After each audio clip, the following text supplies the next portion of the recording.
Croatia were starting with a short pass from the goal kick in the first phase. France's front three were central and narrow and not pressing Croatia's centre-backs delicately. Croatia were using single pivot and pivot was being covered shadowed by Karim Benzema. Croatia's fullbacks were pushing high in the build-up phase with France's first line and second line central. The goalkeeper could easily find the fullbacks.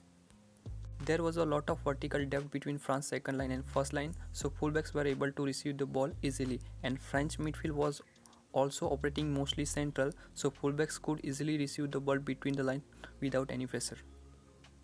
In open play, Croatia were using double pivots and Benzema was 2 versus 1 down in front of the pivots and he was easily bypassed. The French winger was mostly covering the Croatia's fullback from wide, so Benzema was 2 versus 1 downs against pivots. And when France wingers were trying to close down the pivots from outside to inside, space was being created on the channel for Croatia's fullbacks, and Croatia was dominating France by playing wide aerial ball from the center. Croatia were attacking mostly from wide. Their main reason was that France's midfield was operating mostly central. With France's second line and first line being central, Croatia were able to dominate from wide zones. And when the ball was in action in final third, the French fullback was 2 versus 1 down in front of winger and fullbacks. Croatia's wide players were free to receive the ball in wide zone when France's midfield was trying to press high, so it was useless for France's midfield to press Croatia's midfield high, and when the ball was switched, France's 6 players were out of game.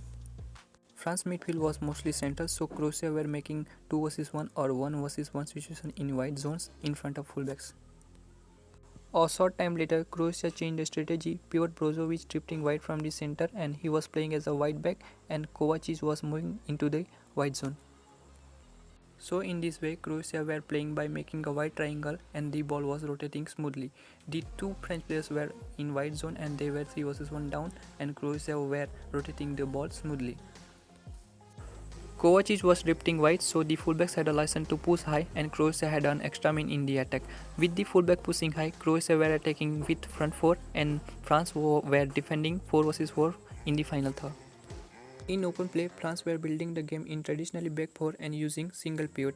Croatia were pressing with sole man in open play and he was 2 versus 1 down in front of the centre backs. So sometimes the midfielder was coming forward and pressing the centre backs and he was giving support to the front man. Two French midfielders were split in open play. With both midfielders split, the French fullbacks had a license to push high and France attacked with front 5. To neutralize the numbers, a Croatian midfielder was leaving midfield and joining the defense, and Croatia were defending in back 5. Now the numbers were neutral. Croatia were defending in back 5 in front of France front 5. France fullbacks were providing width by staying high and wide. With fullbacks playing wide, the French wingers could move out to in. Both wingers were in midfield with Rabiot. Croatia's midfield was central, so France's midfield was central 3 versus 3, and France were having trouble building the game from the center. Both France wingers were dropping in the wide zone. Fullbacks were ready to close down the wingers, and when high in the pitch wingers had the ball, Croatia were defending the wingers with numbers.